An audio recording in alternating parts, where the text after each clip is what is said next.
Okay, this next section is about the quantitative research designs. I'm going to go over them all briefly. I have up to 15 minutes to do this video. All right, quantitative designs, of course, we know, are those that are trying to look for either relationships, just relationships as they exist, or cause and effect relationships. Quantitative designs are always measuring and analyzing variables at a certain point in time, or in the past or in the future, which we'll discuss in a bit. Sorry, I need to advance my PowerPoint here. So the true experimental, being the highest of the possible quantitative designs, is looking for, to determine a cause and effect relationship.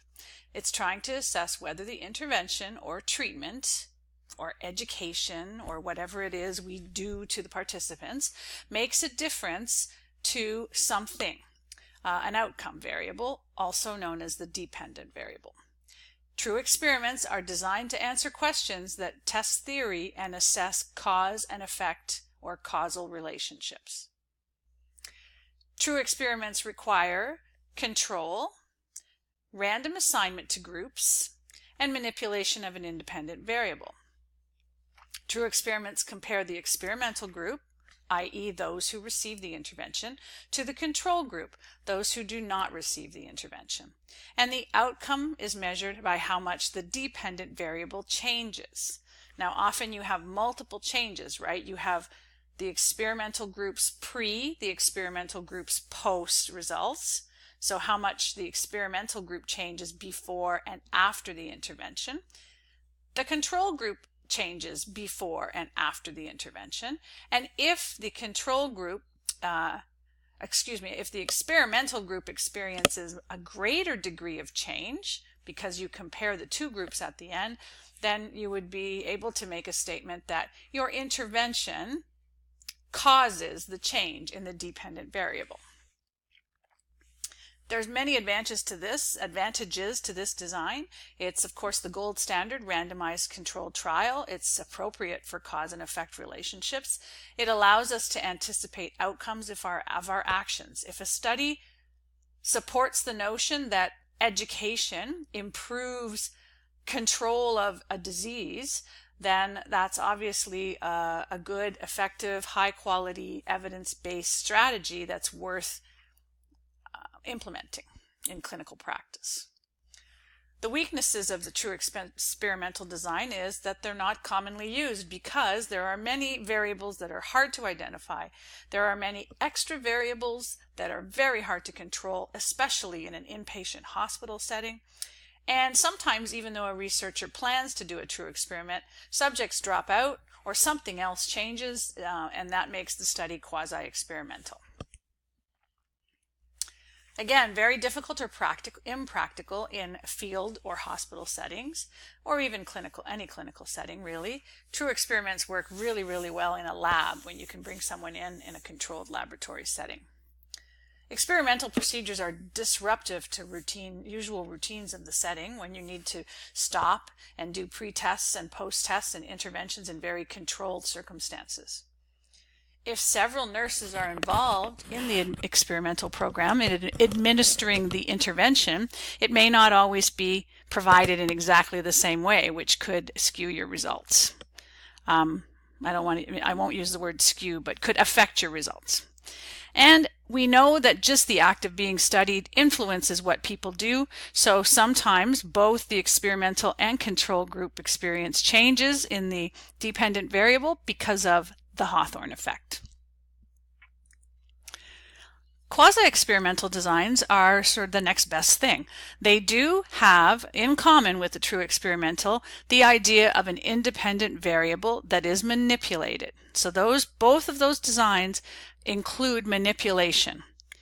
The quasi-experiment may or may not include random assignment to groups, and it may or may not have control groups. It may have to have a comparison group, or it may just be a one-group design.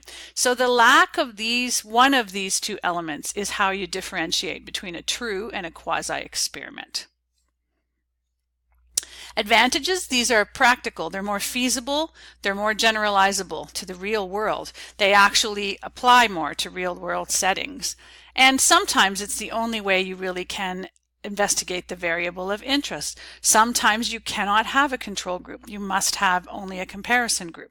Sometimes you cannot have random assignments to groups. So this is what you are left with. It's still a strong design choice. Weaknesses, it's not as clear-cut, the cause and effect statement. You cannot, because you don't control all of the extraneous variables, you cannot state for certain that your intervention caused the change in the dependent variable. But multiple studies replicated showing the same thing, or some statistical control methods can increase your confidence in the findings. Now the next level, and I always in class drew this sort of line on the chalkboard saying below here we have the quantitative non-experiments. Now there's no manipulation of the independent variable in the quantitative non-experiment. Researchers are measuring variables as they naturally occur. The major purpose of these designs is to uncover new knowledge, to seek relationships among variables, for example in a correlational study, and to provide a rich source of data to help you formulate questions that you may then do a second experiment that is true or quasi-experimental. Surveys, descriptive, exploratory, or comparative survey studies, which many of you saw these in your reviews, are common quantitative non-experimental designs. So still math, still counting, still measuring, so not qualitative, but measuring things as they exist. You're often measuring conditions, attitudes, characteristics of participants. The purpose is to describe how the phenomenon looks at a certain point in time and to explore the relationships among the variables. You're still enumerating, you're still counting, and you're still measuring, and you're still outlining the characteristics that you're interested in. Now, correlational design is a bit of a subset of the quantitative non-experiments. Your book talks about a few others, but we'll focus on these. When you think you know that there's a relationship between certain variables, and you want to determine more about that. So there is an independent variable in correlational design. Okay, so there's something that is the variable of interest. You're not manipulating it as a researcher, you're just measuring it as it exists, and you're looking to see if the independent variable is related to or changes the other two variables. But again, you're not changing that independent variable. It's naturally occurring. So this approach is used to describe relationships and predict and/or test theory. Again, you're not controlling, because you're not controlling or applying an intervention, you can look backwards retrospectively or forward prospectively. Now, think about a correlational design. A classic example would be, what is the relationship between employment status and coping with asthma or some chronic disease, right? So the coping is your dependent variable, and you're going to measure that with an instrument. And the employment status is the independent variable, not being manipulated by you. You're simply asking the participants, are you working? And the answer is yes or no. And then you're correlating that to their coping. Another example with a more complicated independent variable would be something like anxiety level and coping. So again, you're not manipulating their anxiety level, you're simply measuring it the way that it is, and you're measuring how well they are coping with their chronic illness. So an example of two correlational designs. Now there are other quantitative non-experimental designs that bear mentioning briefly. Number one, methodological research. This is the type of study that is really testing an instrument for its usefulness in other studies. It's a very complex study design involving multiple levels of processes that you do in order to establish reliability and validity of a research instrument. Meta-analysis is an analysis of several studies with a similar design and as close as possible all the same, where you thereby take all the results and you combine and analyze the statistics together in order to extend the reach of the individual studies. For example, a Cochrane review or a Joanna Briggs review of evidence for certain interventions. And a secondary analysis is where the researchers take the data that the variables have all been measured, all analyzed for a previous study, and they take some or all of the variables or some or all of the sample, and they ask a new research question, but they're looking at the data they already have to answer that question. So no new recruitment. The advantage of the quantitative non-experiments is that they're effective ways to collect a lot of data. They're very realistic. They're seldom criticized for being artificial because you are not controlling the people, you're just measuring things as they stand. The disadvantage is you cannot make cause and effect relationships. But large, repeated correlational studies that continue to show the same linkages over and over in time are important.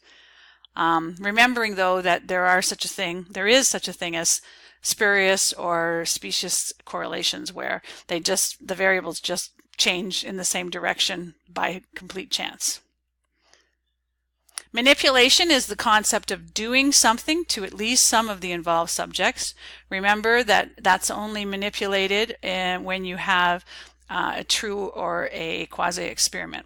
Again, it could be a treatment, a teaching plan, or a medication.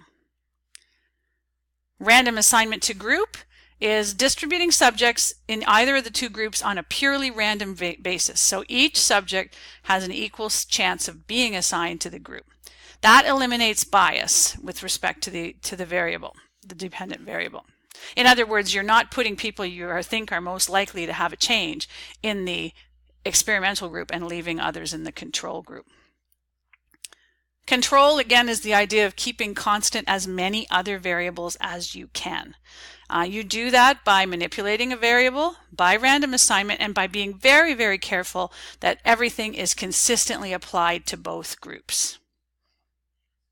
So that's the end of the quantitative piece, where I'll talk about sampling in another little video here, but I want to stop here for now and I'll end this recording.